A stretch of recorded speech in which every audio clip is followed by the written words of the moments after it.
Reading forthwith. Speaker. The Honourable Rodney Hyde. Thank you, Mr Speaker. And once again, I thank the Honourable Leanne Dalziel, who I feel as I haven't acknowledged enough and hasn't been sufficiently acknowledged through this process. I move that the Companies Amendment Bill, the Conservation Amendment Bill, the Designs Amendment Bill, the Fisheries Amendment Bill, the Gas Amendment Bill, the Hazardous Substances and New Organisms Amendment Bill, the Ministry of Agriculture and Fisheries Restructuring Amendment Bill, the Reserves Amendment Bill and the Weights and Measures Amendment Bill be now read for a third time.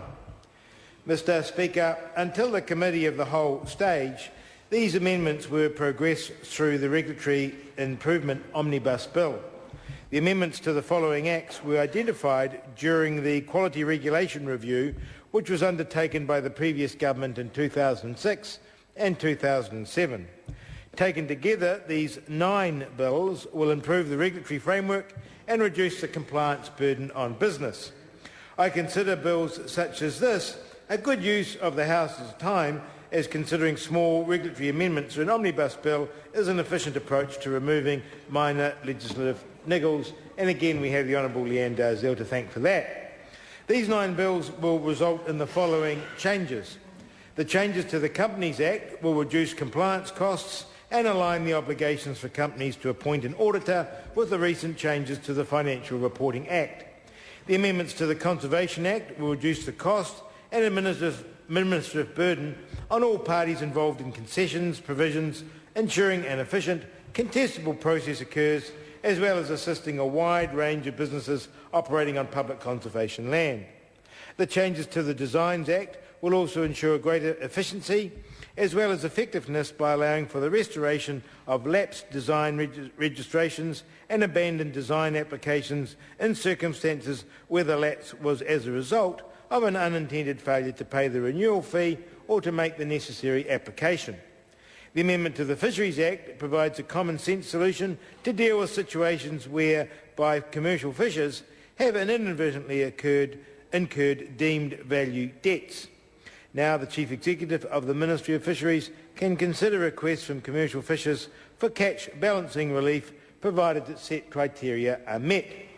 The amendment of the Gas Act clarifies the regulations and rules recommended under the Act include gas used as feedstock. This means all industry participants will be treated fairly. The amendments to the Hazardous Substances and New Organisms Act ensure that the policy intent of the Act can be more efficiently and effectively achieved with the minimum necessary compliance cost.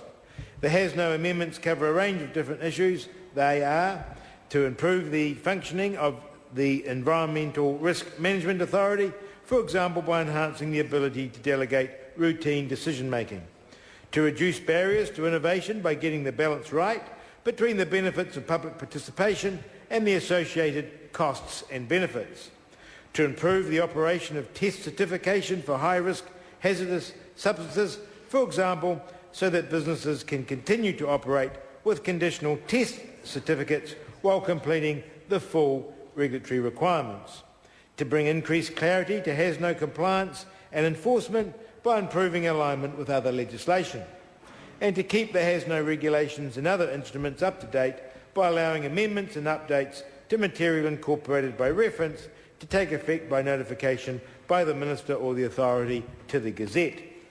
The amendment to the Ministry of Agriculture and Fisheries Restructuring Act removes unnecessary duplication in the penalty regime applicable under the Act for non-payment of cost recovery levies. The provisions of the Fisheries Act 1996 alone are sufficient to ensure that statutory debts are paid. By amending the Reserves Act to enable 10-year licences to be granted for specified purposes over reserves that are vested in a local administering bodies, we're removing administrative complexity and additional costs surrounding the issuing of licensing under the Act. And finally, the Weights and Measures Act amendment removes regulatory confusion surrounding the supply of LPG in gaseous form through pipes for industry consumers and regulators by removing it from the ambit of this Act, meaning in the future it will only be regulated under the Gas Act. The government has asked all public sector agencies to take a systematic and ongoing approach to ensuring that the existing stock of regulation is free of regulatory duplications, of gaps, administrative errors and inconsistencies between pieces of legislation.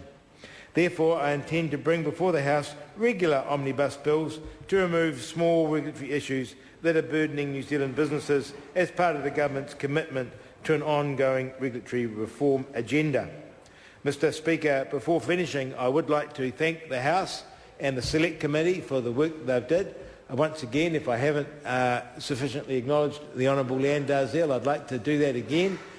She and I have worked together on improving Parliament's approach to regulation, and I've always had a good working relationship with Leanne Dalziel, and I greatly admired her work that she did in this area as Minister. I'd also like to thank, Mr Speaker, the officials across a wide number of departments who have worked on this project and for the advice that they've given Parliament here today on these issues. Mr Speaker, I commend the Companies Amendment Bill, the Conservation Amendment Bill, the Designs Amendment Bill, the Fisheries Amendment Bill, the Gas Amendment Bill, the Hazardous Substances and New Organisms Amendment Bill, the Ministry of Agriculture and Fisheries Restructuring Amendment Bill, the Reserves Amendment Bill and the Weights and Measures Bill to the House. Thank you. Question is the motion be agreed to. Speaker. Honourable Leanne Dalziel. Mr Speaker, I would like to acknowledge the Minister for Regulatory Reform. New Zealand